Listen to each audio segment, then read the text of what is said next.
Assalamualaikum warahmatullahi wabarakatuh. Perkenalkan, saya Fadil Fatur Rahman Setiawan dengan NIM 05669461, Prodi Ilmu Komunikasi S1. Adapun saya di sini untuk membacakan pidato saya untuk tugas 2, yaitu dengan berjudul Pengaruh Media Sosial Terhadap Kesehatan Mental Remaja. Sebelum saya mulai, saya mau mengajukan sebuah pertanyaan. Siapa di antara kalian yang menggunakan sosial media setiap hari? Saya rasa hampir semuanya. Di era digital saat ini, media sosial juga menjadi bagian yang dari kehidupan kita, baik untuk komunikasi, berbagi informasi, maupun sekedar hiburan. Namun, tahukah kalian bahwa media sosial juga memiliki dampak yang besar bagi kesehatan mental kita, terutama bagi para mental remaja. Pada kesempatan ini, saya ingin berbagi dengan kalian tentang pengaruh media sosial terhadap kesehatan mental remaja. Bagaimana kita bisa lebih bijak dalam menggunakannya. Saya harap setelah presentasi ini, kita semua lebih bijak dan lebih sadar, bahkan berhati-hati menggunakan media sosial agar tetap menjaga kesehatan mental kita atau mental health. Selanjutnya, kita semua tahu bahwa semua media sosial seperti Instagram, Facebook, dan TikTok itu sangat mempengaruhi kehidupan remaja saat ini. Media sosial memberikan manfaat yang besar dalam memperluas jaringan sosial dan akses informasi. Namun, media sosial memiliki dampak negatif yang tidak bisa diabaikan, khususnya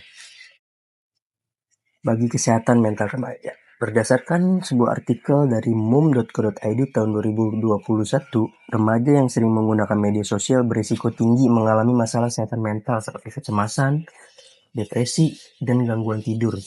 Hal ini terjadi karena adanya tekanan sosial, pencitraan diri, perbandingan dengan orang lain yang sering terjadi di media sosial. Pencitraan diri. Tidak jarang remaja merasa tidak cukup baik atau tidak setara dengan teman-temannya, yang seolah hidup sempurna di dunia nyata, atau biasa kita sebut dengan insecure. Tidak semua dampak media sosial itu negatif. Dalam jurnal yang dipublikasikan JAMA Psikiatri tahun 2022, disebutkan bahwa media sosial juga memiliki alat yang positif jika digunakan dengan bijak. Misalnya, media sosial dapat digunakan untuk memperluas wawasan, mendapatkan dukungan sosial, atau bahkan menyebarkan pesan-pesan positif yang menginspirasi. Agar media sosial memberikan dampak positif, kita perlu memahami bagaimana cara menggunakannya dengan bijak. Dalam kutipan World Happiness Report tahun 2023 mengungkapkan beberapa cara untuk melindungi diri kita dalam negatif media sosial, seperti mengatur waktu pengguna sosial media, menghindari perbandingan sosial, dan lebih fokus pada konten dan mendukung kesehatan mental sendiri. Salah satu contoh baik adalah bagaimana kita bisa memanfaatkan media sosial yaitu untuk berbagi pengalaman positif, seperti berbagi inspirasi, mengikuti akun-akun yang memberikan motivasi, dan saling mendukung antar teman. Dengan cara ini, media sosial bisa menjadi alat untuk memperkaya hidup kita, bukan malah merusaknya. Untuk itu, saya ingin mengajak teman-teman semua untuk lebih bijak dalam menggunakan media sosial. Jangan sampai kita terjebak dalam dunia maya yang hanya menambah tekanan sosial, tapi memanfaatkan media sosial untuk hal positif. Ingatlah bahwa kehidupan yang kita lihat di media sosial seringkali tidak sepenuhnya mencerminkan kenyataan.